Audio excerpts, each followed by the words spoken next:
Chapter 47 Sri Sai Satcharitra Baba's Reminiscences Story of Veerabhadrappa and Chennabasappa, that is the snake and frog.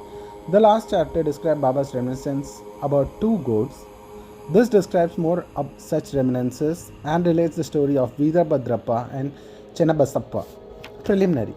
Blessed is the face of Sai. If we cast a glance at him for a moment, he destroys the sorrows of many past births and confers great bliss on him.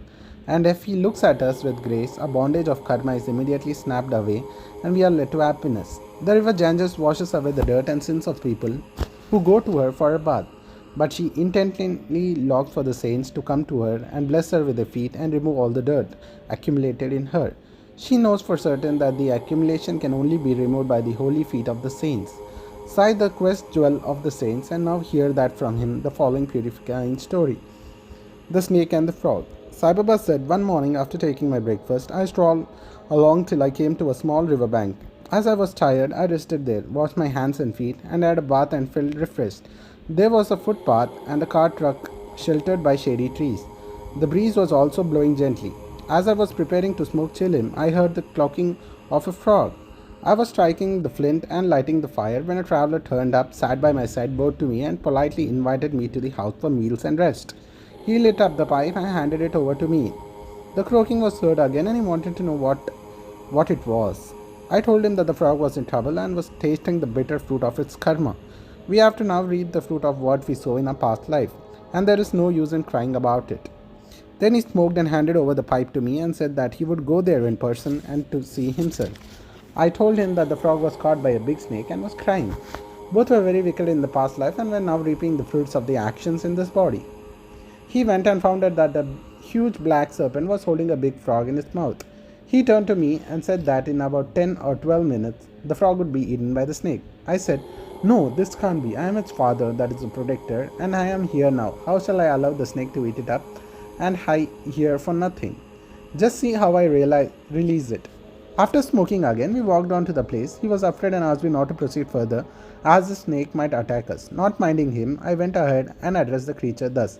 O Veerabhadrappa, has not your enemy Basappa yet repented, though he has been born as a frog, and you too are born as a serpent, still maintain bitter enmity against him? Curse upon be ashamed, give up your hatred, and rest in peace. Hearing this word, the snake left the frog quickly and drove into the river and disappeared. The frog also jumped away and hid itself in the bushes.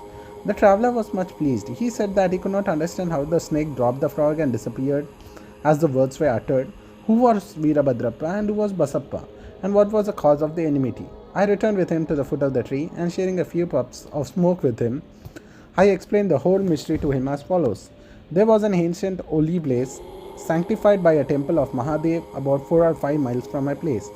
The temple was old and dilapidated. The residents of the place collected funds for its repairs. After a huge amount was collected, arrangements for the worship was made and plans with an estimate for repairs were prepared.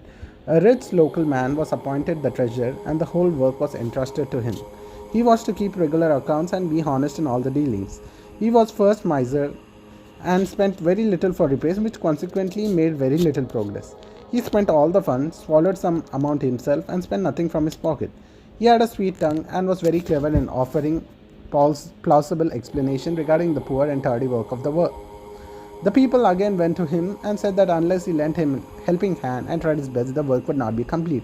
They requested him to work out the scheme and again collected subscriptions and sent the amount to him. He received it, but sat as quiet as before without making any progress. After some day, God Mahadev appeared in his wife's dream and said to her, you get up, build the dome out of the temple. I will give you 100 folds of what you spend. She told this vision to her husband. He was afraid that it would involve him some expenses and therefore laughed at it, saying it was only a dream, a thing not to be relied and acted upon, or else why would God not appear to him and tell him? Was he far off from her? This seems like a bad dream. Having for an object the creation of ill feeling between husband and wife, she had to remain quiet. God does not like big subscriptions or donations collected against the wish of the donor, but he likes every trifling amount given with love, devotion, and appreciation. Some days after, God again appeared in his dream and said, do not bother yourself about your husband and collections with him. Don't press him to spend any amount for the temple. What I want is feeling and devotion. So give if you like anything of your own. She consulted her husband about the vision and decided to give God her ornaments given by her father. The miser felt disconcerted and decided to cheat even God in this item. He undervalued the ornaments at rupees 1000 and bought them himself in a lieu of amount, gave a field to God as endowment for security. The wife agreed to this. The field or land was not his own, it belonged to one poor woman named Dubaki, who mortgaged it to him for 200 rupees. She was not able to redeem it for long. So the cunning miser cheated all, his wife Dubaki, even God. The land was sterile, uncultivable, and worth nothing and yielded nothing, even in the best seasons. Thus ended this transaction, and the land was given to the possession of the poor priest, who was pleased with the endowment. Sometime later, strange things happened. There was a terrific storm and heavy downpour of rain. Lightning struck the house of the miser when he and his wife both died. Dubaki also bet her last. In the next life, the rich miser was born in Mathura in a Brahmin family and was named Veerabhadrappa. His devout wife was born as the daughter of the priest of the temple and was named Gauri. The woman Dubaki, that the mortgager, was born as a male in the family of Gaurav, that is the attendant of the temple, and was named Chennabasappa. The priest was a friend of mine. He often came to me, chatted, and smoked with me. His daughter Gauri was also devout to me. She was growing fast, and her father was seeking a good husband for her. I told him not to worry about this, as the groom himself would come seeking her. Then there came a poor boy named Veerabhadrappa of their caste, wandering and begging for bread in the priest's house. With my consent, Gauri was given to marriage to her. He was at first devoted to me, and I recommended his marriage with Gauri.